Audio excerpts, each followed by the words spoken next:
আমার মতো কে কে আছে বলো তো, এরকম মায়ের বাড়ি অন্ন ধ্বংস করতে রোজ রোজ চলে যায়। তো হ্যালো ফ্রেন্ডস, কেমন আছে সবাই? আমি নিজেকে ভালোবাসি চ্যানেল থেকে সকলকে জানাই আমার অনেক অনেক ভালোবাসা।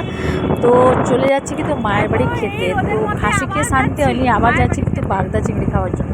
তো বোনরা এসেছে সবাই মিলে, তো খাওয়া দাওয়া একদম জোরদারি হচ্ছে। তো তার জন্য যাচ্ছি কিন্তু মায়ের বাড়ি। মায়ের বাড়ি যাওয়ার জন্য কিন্তু আমি পুরো রেডি। পুরো প্রচণ্ডভাবে রোদ, আকাশটা শরতের আকাশ, মেঘটা জাস্ট দারুণ লাগছিল।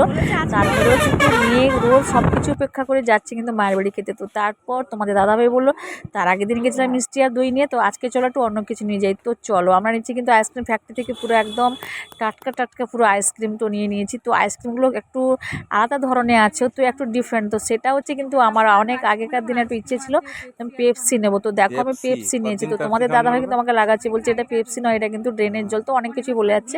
তো তোমরা তো কি বলবো, আর পেপসি কে কে খেয়েছো আমি আর জানি না। তো পেপসি খেতে খুবই ভালো লাগে না? তো ছোটোবেলাটা কালটা পুরো মনে পড়ে যায়। তার আমি তো কিন্তু ছোট বাচ্চার মতো হয়ে গেছিলাম। তো বলছি পেপসি খাচ্ছি, আর এদিকে দেখো আমার ঠোঁটগুলো পুরো লাল হয়ে যাচ্ছে লিপস্টিকের মতো। তো বোন এদিকে পেপসি পিয়ে যা লোক বসে গেল একদম। কালো কিন্তু এটা পুরো, তুই লালটা খেতে পারতিস না, লালটা খেলি না, লালটার ভিতরে লঙ্কা লাগছে।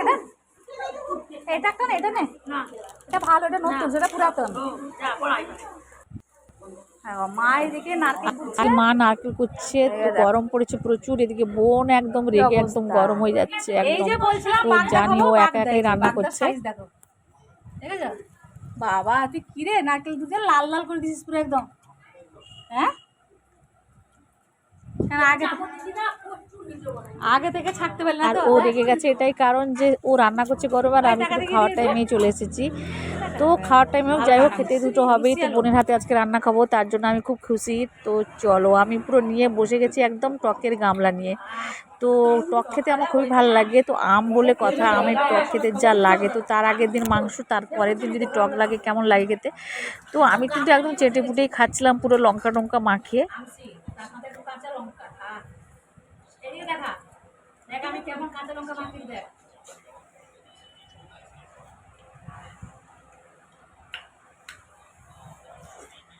আর খাওয়ার আইটেমের মধ্যে কী কী রান্না হয়েছিল ওগুলো দেখো তোমরা। শুধু আইটেমটা দেখো, ভাত, শাক ভাজা, ঢেঁড়স ভাজা, পটল ভাজাটা একটু, বোন আর আমার অর্ধেক অর্ধেক। এদিকে হচ্ছে ছোটো মাছের মানে কুচো মাছের ঝাল চচ্চড়ি। এদিকে আছে চিংড়ি মাছের একটা সবজি দিয়ে তরকারি। এদিকে আছে এই যে চিংড়ির কারি, তারপরে আছে পার্শে মাছের টক, এদিকে আছে চিংড়ি চালতার টক। আর অনেক কিছুই রান্না করেছিল, সবই খেয়েছি। Tata, bye bye.